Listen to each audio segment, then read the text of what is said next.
Diwrnod Gwaethaf Gorau Erioed gan Sophy Henn, wedi'i gyfieithu gan Elin Meek, a gyda Diolch i Dref Wen.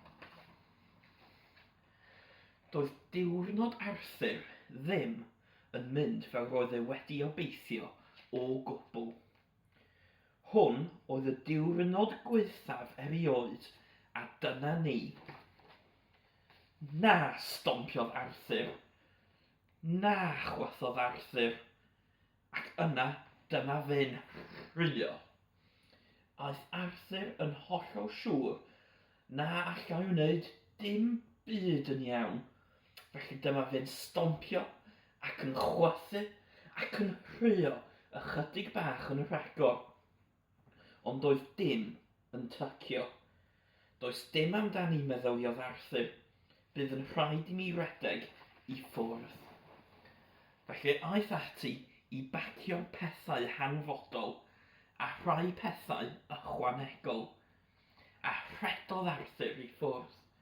Rhedeg a rhedeg fel y gwynt, heibio i'r shed a bron iawn i ben draw yr ardd. Yna stopiodd. Gorweddodd Arthur ar ei hyd am lawr a meddwl pa mor ofnadwy iawn oedd popeth. Yna meddyliodd Arthur tybed ers faint roedd e oddi cartref. Roedd yn teimlo braidd yn llwglyd ac roedd bron yn siŵr fod ei wallt wedi tyfu. Efallai dylwn i fynd yn ôl adref, meddyliodd. Mae'n rhaid bod pawb yn gweld fe eisiau erbyn hyn ac yn teimlo'n hynod o drist.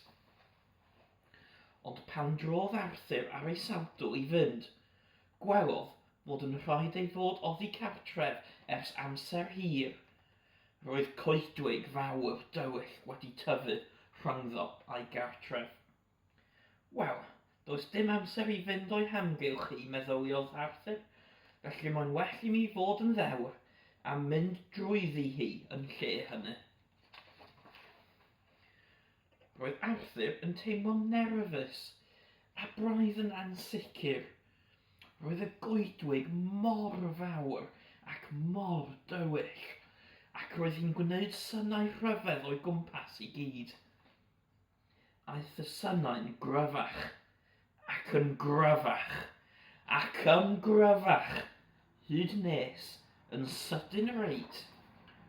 Roedd arth yno, ac roedd yr arth hon yn stompio dros bob man. Felly stompiodd Arthur dros bob man hefyd, a dyma'r ddau'n stampio ac yn stompio, hyd nes bod dim lle ar ôl i stompio o gwbl. Ond yna, trodd y stompio yn sgipio a throi'n siglo, a chyn iddyn nhw sylweddoli, roedd Arthur a'r arth yn dawnsio. Dwi'n credu bod hi'n well gen i sgipio a siglo na stampio a stampio, meddai Arthur, ac roedd yr arth yn cytuno'n llwyr. Felly dyma Arthur a'r arth yn sgipio ac yn siglo drwy'r goedwig. Yna cawson nhw surprise wrth weld eliffant. Ac roedd yr eliffant arbennig hwn yn chwythu ac yn edrych yn eithaf pwdwyd. Felly dyma Arthur yn chwythu hefyd, a dyma'r ddau yn chwythu ac yn pwffian, nes iddyn nhw ffrwydro bron. Ond yna, dyma'r chwythu a'r pwffian yn troi'n bip-bipian ac yn hwtian. A chyn y gallen nhw wneud dim am y peth, roedd Arthur a'r eliffant yn canu alaw hyfryd. Mae bip-bipian a hwtian yn llawer gwell na chwythu a hyd yn oed pwffian, meddai Arthur. A nodiodd eliffant oherwydd, wel, wrth gwrs ei fod e'n cytuno. Dyma nhw'n dawnsio ac yn bip-bipian ac yn hwtian am hydoedd. Yna, yn hollol ddirybydd, roedd llew yno. Dyma'r llew yn rhywio, a rhywiodd Arthur yn ôl. Yna, Dyma Arthur a'r Llew yn rhywio ac yn rhywio, nes eu bod nhw'n dechrau teimlo'n ddow. Ond yna, dyma rhywio'n tro'n iodran, a'r iodran yn troi'n gan. Ac yn sydyn reit, gwelodd Arthur a'r Llew mae canur oedden nhw. Dywedodd Arthur wrth y Llew ei bod hi'n llawer gwell ganddo ganu na rhywio, ond roedd y Llew eisiau meddwl am hyn. Yna, dyma Arthur a'r Llew a'r eliffant yn dawnsio ac yn canu ac yn bibian ac yn hwtian drwy'r goedwig.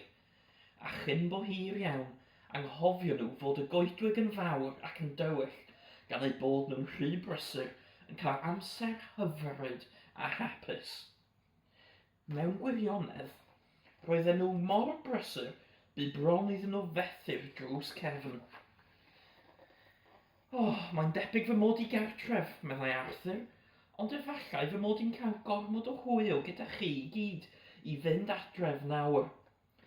Ac bod pawb yn cytuno, mae hwn oedd y diwrnod gwaethaf gorau erioed. Roedd yr arth eisiau cael bath swigod, roedd yr eliffant wedi blino mlaen, ac roedd yn rhaid i'r Llew fynd adref i gael swper. Ond, beth os bydd pawb yn wyllt gacwn wrthau nawr am rhedeg i ffwrdd, meddai Arthur. Ond wrth gwrs, doedden nhw ddim. A dweud y gwir, roedd hi bron petai heb fynd o gwbl.